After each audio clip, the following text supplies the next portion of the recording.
ছিলেন, উনি প্রতিমন্ত্রী পদমর্যাদায় হয়েছিলেন এবং সর্বশেষ 2001 থেকে 2005 পর্যন্ত উনি কোন পূর্ত মন্ত্রণালয়ের সংসদীয় কমিটির স্থায়ী কমিটির সভাপতি ছিলেন।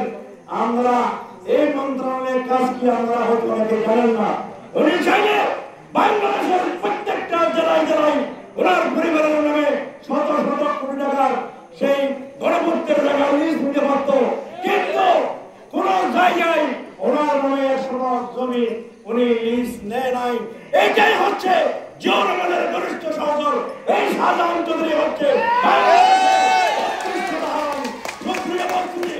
আজকে আমাদের এখানে মাঠে ময়দানে আমরা বিগত 17 বছর এই বিগত সরকারের রক্ত চক্ষুকে রক্ষা করে শাহজাহান চৌধুরীর নেতৃত্বে ওকে আর ট্রাক্টরে আমরা আন্দোলনের দুর্ভোগ করে তুলেছিলাম এবং আমাদের সাথে অনেকে মামলা মোকদ্দমার আসামি হয়েছিলেন, কিন্তু শাহজাহান চৌধুরী যেমন 4 বার এমপি ছিল, ওকিয়া উপজেলা টেকনাফের কোন মামলাকে নেতৃবৃন্দের কখনো কোন মামলার আসামি হয় নাই।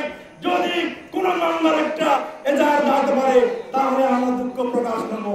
সুপ্রিয় উপস্থিতি, এইভাবে রাষ্ট্রীয়ভাবে শাহজাহান চৌধুরীর আমলে বিএনপির আমলে পুলিশবাদী হয়ে আমরা এরকম মিথ্যা নির্লজ্জ মামলা দিয়ে এই দেশের মানুষকে আমরা হয়রানি করি নাই এবং এই হয়রানি করি নাই শাহজাহান চৌধুরীর মতো মানুষ উকিয়া টেকনাফে এমপি ছিল বলে।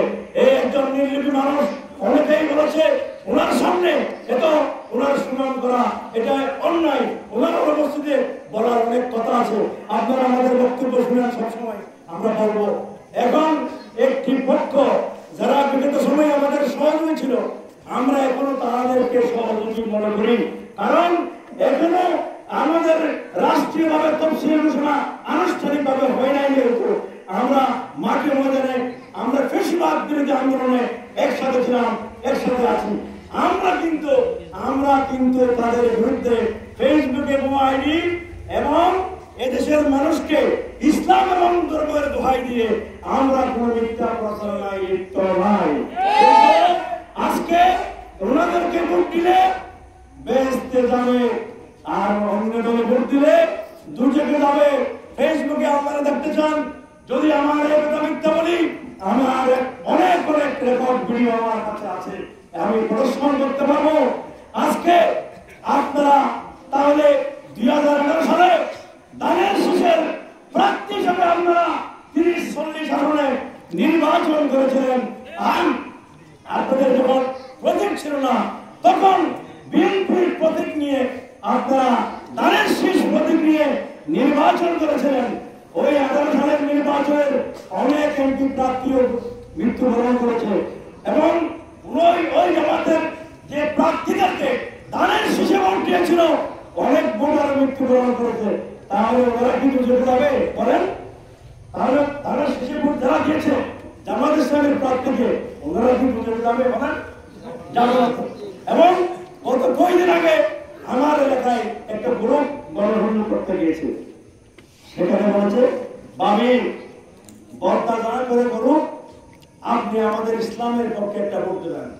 তখন ওই প্রতিবাদী মহিলা বলল, আমাকে সে নিজে ফোন করে বলেছে, আরে ভাই আপনারাই মা দিয়ে বলেন স্বামীর পরপরে স্ত্রীর জান্নাত, আর আপনি আমাকে বললেন বর্তা না করে করুক, আমরা লোক ইসলামকে দিয়ে।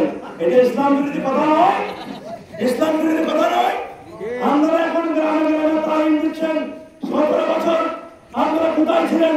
17 বছর তালিম দিতেন বাংলাদেশের সকল মহিলা আর কোরআনে হাফেজ হয়ে যেত, কিন্তু 17 বছর আজকে কোন উদ্দেশ্য নিয়ে আমাদের এই ধর্মপ্রিয়, আমাদের ইসলাম প্রিয় এই মানুষদেরকে আপনারা বিভিন্ন ভাবে প্রতারিত করতেছেন?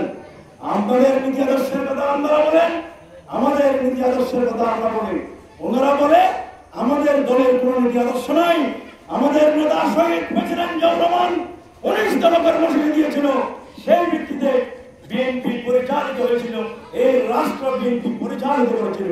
ওনার ছেলে এই বিএনপির ভারপ্রাপ্ত চেয়ারম্যান তারেক রহমান সাহেব, উনি এখন সেটাকে আরো আধুনিকায়ন করে 31 দফা করেছে। সেই 31 দফা আমরা যারা এখন বলেন আমাদের কোনো নীতি আদর্শ নাই, ওই নীতি আদর্শের কথা প্রতি বাড়ি বাড়ি গিয়ে আমাদের কর্মীরা এখন দিচ্ছে। সেখানে লেখা আছে একজন মানুষের জীবনের যা প্রয়োজনীয় সব অধিকারের কথা, সব কিছুর কথা সেই 31 দফায় লিপিবদ্ধ আছে।